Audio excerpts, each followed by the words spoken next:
Hey there, this is Niels Beardfoot, and today we are making this cauldron bag from leather.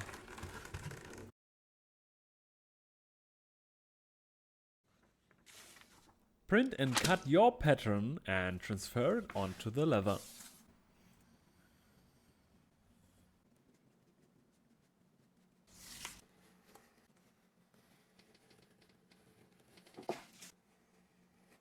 After cutting the leather pieces out, we want to bevel the edges to break them and make them a little bit more smooth. For this project we need quite a few sewing holes and just a few round holes. After all the pieces are cut out, we want to moisten them on both sides. This makes our wedge tan leather susceptible to tooling in any way.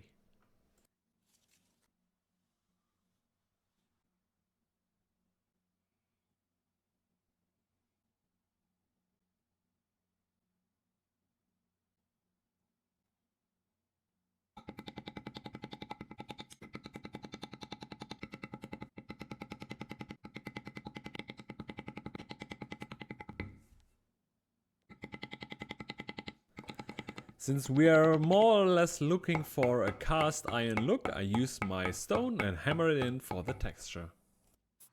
After tooling, we can choose the color of our choice and dye the leather. In my case, this is green and with a dark, almost completely black coat on top. I want to keep the moons a little bit more light, so I cover them up partly and also use 1000 grit sandpaper to sand them back to a lighter color. With some heavily watered down acrylic paint, I try to give everything a glowing look. And for my first attempt in this direction, I think this looks quite okay. Earlier I forgot to thin out the leather straps at the end, so I do this now and re-dye them. As finished, I apply a coat of resist on all of the leather. Be a little bit more careful on your acrylic paint, since both is water-based. I also put it on the flesh side of the leather and polish it up with a bone folder to get a smooth surface. Very much the same with the edges, just put it on and use a burnisher to burnish it. After everything dried, we moisten it again. Now we can take a breakfast bowl just like this with a more or less evenly round shape to help us shape the leather pieces just like shown. What we want to achieve here is bend all the leather pieces a little bit more in its final direction to give us an easier time sewing. And the same thing we do for most of the other pieces as well. For the lid, like shown here, we want to give it a very much round shape, but then also bend the edges in the completely other direction.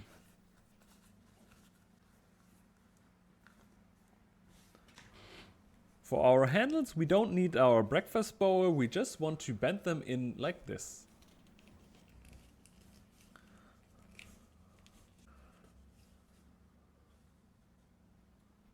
Now we start assembling with the lower pieces that have these free areas for the feet later on. After both pieces are sewn together, next comes the bottom.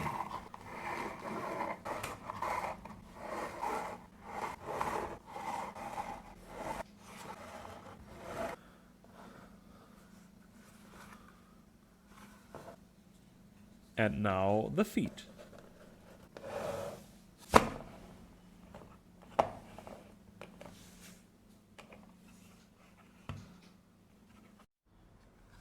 Then our middle pieces. Here it's important that both round holes are closer to the upper edge. And next up, our upper pieces.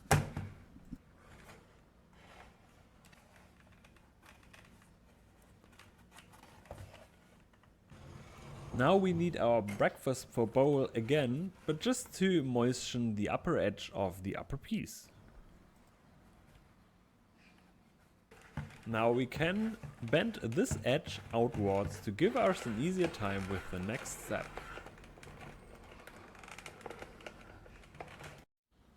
Next we sew on these edge pieces, and so we moisten them as well and also bend the sewing edge outwards. Then sew the sewing edge on the inner side of our cauldron.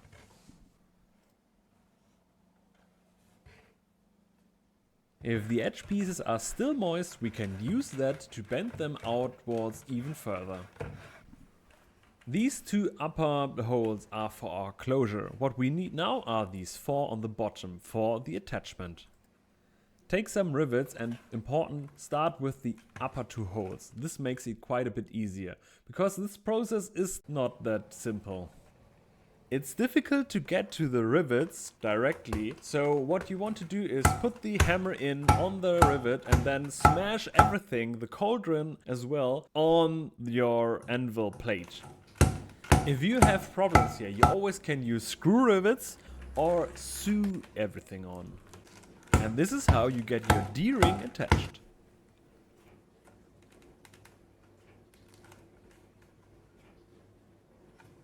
Next we create our lid, and for this we start with the handle and sew this gap. Moisten it to make it bendable and then sew it.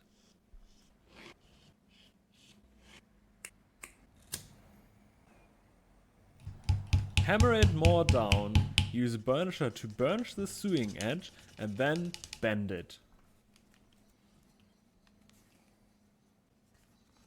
This is our lid base, and there we want to rivet on the handle. Note that the handle will have some tension, but this is intended.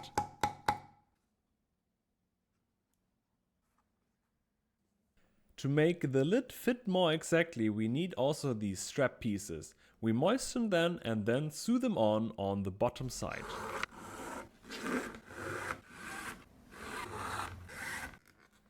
Also bend them outwards, this way it will sit nicely on the cauldron.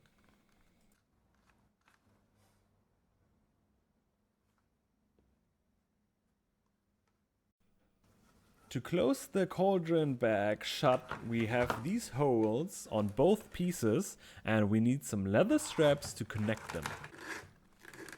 The holes are 4 mm as well as the strap, so there will be some friction, and this is what we want. But on these closure pieces, the holes are only 3 mm. This way we have a lot more friction, and this is also what we want, because we don't want to move them out of the holes. This secures our lid on the cauldron so it never gets lost, but also this way we can close it. But if we have too much friction like I have here, move it quite a few times, or even also stretch out the holes with an awl to make this move smoothly as we want it.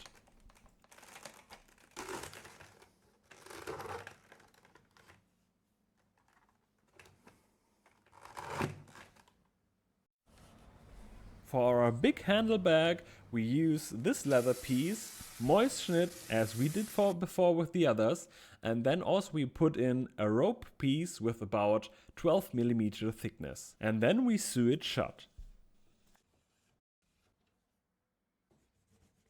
Here also burnish the sewing edge and then bend the whole handle in a round shape. On both ends of the handle I put on some pressure buttons so I can remove the handle if I want to. And so your cauldron bag is finished. In case yours is not as round as you like to have it, you always can moisten the complete piece and then press out the leather from the inside. I hope you enjoyed this tutorial, and if you do so, be sure to check out my other videos as well as all my patterns in my shop. See you guys next time. Have a great day!